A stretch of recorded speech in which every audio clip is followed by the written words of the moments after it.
les jours, dès 16h, historiquement vôtre, vous raconte l'histoire sans se la raconter, avec celle qui est pourtant du genre à en faire toujours une histoire. La grande, illustrissime Clémentine Portier-Kaltenbach, qui L'illustrissime, nous on est dans n'importe quoi. entraîne elle aussi dans le désert à sa Ah, manière. oui, oui. Vous savez que, enfin bon, je ne suis pas là pour étaler, mais il y a Faut étaler quand même, il y a un prédicat qui, son Altesse Illustrissime. Oui, ça Illustrissime, existe. c'est Ah oui, ça une existe. terminologie qui Oui, est usitée. oui. Qu'est-ce que vous voulez me demander là pour être aussi il va y avoir- Que vous me flatteur, parliez de ces Jacques Le Baudy, Alors je vous empereur emmène, du je Sahara. vous emmène donc à la belle époque, parce que Jacques Le Baudy, qui est un multimillionnaire, héritier des sucres du même nom, les sucres Sucre Le Baudy, bien oui. sûr.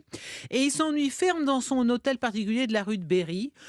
À part le boursicotage, les chevaux de course, ça l'émeut à peu près, mais la seule chose qui le déride, c'est de voyager. Il rêve de devenir célèbre et de découvrir quelques terres inconnues. Inconnues, c'est encore possible à l'époque. Et justement, un jour, il doit être dans son hôtel particulier, rue de Berry, il examine une carte d'Afrique, et puis tout d'un coup, il remarque face aux îles Canaries un territoire désolé, coincé entre sud du Maroc et Mauritanie française. Il se dit, mais ce coin-là, ça appartient à personne, c'est libre de Libre de droit, droit. libre de droit, c'est ça. Un projet germe alors dans son esprit fertile. Et s'il débarquait sur cette terre, sans déclarer propriétaire, il crée des villes modernes, un port, un chemin de fer reliant l'Algérie au Sénégal. Et oui, alors aussitôt dit, aussitôt fait, hein, je le répète, il est très très riche. En mars 1903, il embarque à bord du Frasquita, sa goélette, et il fait route vers son futur royaume. Alors, C'est génial. il est fini par Il avait passé débarquer. 2-3 coups de fil avant pour voir s'il y avait quelqu'un. Alors non, parce que le téléphone n'était pas C'est encore à peut-être ce pour ça qu'il point n'avait pas passé de coup de fil. développé, Vous avez raison. notamment dans le futur royaume de Jacques Le Baudy. Il débarque le 25 mai, tout d'un coup, imaginez ça, il surgit de sa cabine, et pas en civil comme vous et moi, il est costumé en général, il ressemble à un sapin de Noël C'est la photo que ployant. vous m'avez donnée. Oui, c'est ça, je vous ai Ah, donné la effectivement, photo, on la mettra sur le regardez-le site. sur Google, il est très Il est pittoresque. vraiment rigolo. On dirait un général soviétique, il ploie sous les décorations et il est de 7 minutes, il exige de son équipage qu'il ne l'appelle plus que sire. Examinons les lieux à la jumelle depuis le Frasquita. Il déclare solennellement « Voici mon empire ». Ah putain, son empire, c'est du sable à perte de vue. Il y a quelques palmiers déplumés sous un soleil torride. Peu importe, aux yeux de Le Baudy, c'est la terre promise. Alors, après une première prise de possession, il part à Las Palmas, aux Canaries, d'abord pour trouver une chambre d'hôtel un peu Oui. confortable. Et puis de là, pour administrer son futur royaume, il faut des hommes, du matériel, du ravitaillement, tout en fait. Alors, avant toute chose d'ailleurs, il faut régler les questions de protocole essentielles. Alors, notre homme s'autoproclame Jacques Ier, empereur du Sahara. Et il complète son titre du nom de territoire voisin de son empire. Roi des oasis de Choukanaya, prince de Tartafouya, Mais duc Il d'Anols.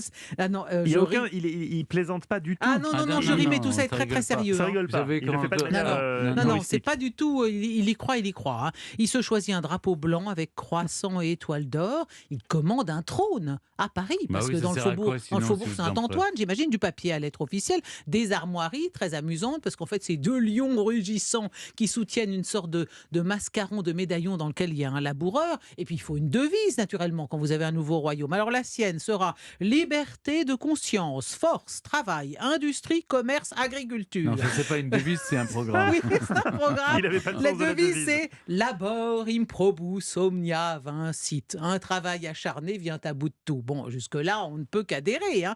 Il fait recruter à Paris des sous-officiers en retraite parce qu'il faut constituer une garde impériale. Et tout ça, c'est avec le sucre. Ah ben, c'est avec l'argent du sucre. Il recrute aussi une vingtaine de marins pour constituer une force de débarquement, des colons à qui on a Force de proposé des débarquement. salaires extraordinaires pour l'époque, une sécurité sociale, enfin vraiment, ça donne envie plutôt d'y aller. Et puis il va en Suisse pour recruter des ingénieurs et des fonctionnaires. Et puis, tenez-vous bien, il Bah, on se embauche tient bien, même, hein. il embauche même un diplomate pour s'installer à La Haye, parce que le jour où son pays, son empire du Sahara il faudra sera reconnu, envoyer un ambassadeur. faudra bien être faudra être représenté auprès des gouvernements d'Europe et d'Amérique. Alors bon, en juin, il se lance dans l'exploration de son futur royaume.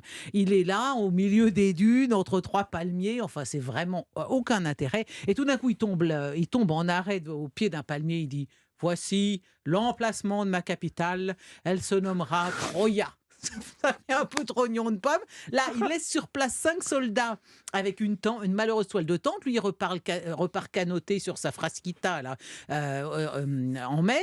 Et puis, les cinq représentants habitants de Troya sont capturés par des bédouins. Ils vont être vendus comme esclaves au Cap Juby parce que le body a refusé de payer 1 centime pour payer leur rançon. Bon, alors, aux joies tout de même, grosse satisfaction dans ces difficultés, un délégué de la République du Libéria qui vient reconnaître officiellement en sa personne l'empire du Sahara. C'est le seul qui va reconnaître son empire. Alors, inutile de vous dire que pendant ce temps-là, en France, tout le monde se fiche de lui. Oui. Il fait la une des journaux satiriques. Il voulait être célèbre. Il est servi.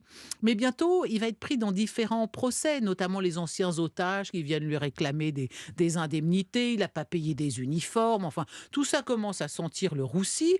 Du coup, il est complètement écœuré. Il liquide tous les biens qu'il a en France et il commence une vie d'errance avec son épouse, évidemment, l'impératrice Augustine, qui bien souvent met sa couronne et sa traîne dans les hôtels où elle se propulse.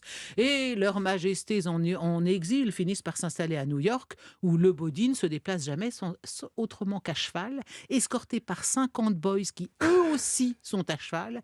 Et un jour, mais tenez-vous bien parce qu'on est quand même en 1915 à ce moment-là, un jour, sa cavalerie personnelle en armes interrompt toute la circulation dans Broadway. 1915. Un policeman lui vient le voir en disant « Écoutez, monsieur, qu'est-ce que c'est que ces simagrées, cette comédie ?» Le body ordonne à ses boys de charger en plein Broadway.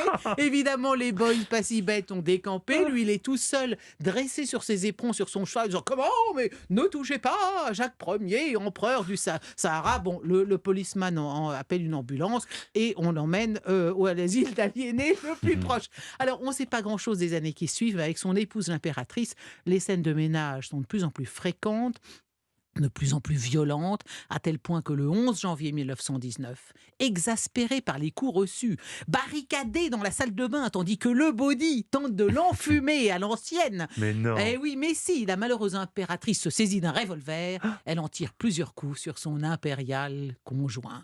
Ainsi disparaissait Jacques Ier, roi de Choukaya, prince de Tartafouya, duc d'Anols, qui au lieu de vouloir être empereur d'un tas de sable au Sahara, aurait mieux fait de se contenter de rester le roi du sucre en poudre de la rue de Berry. Ah oui, c'est clair. Il n'a pas eu de c'est drôle. descendance.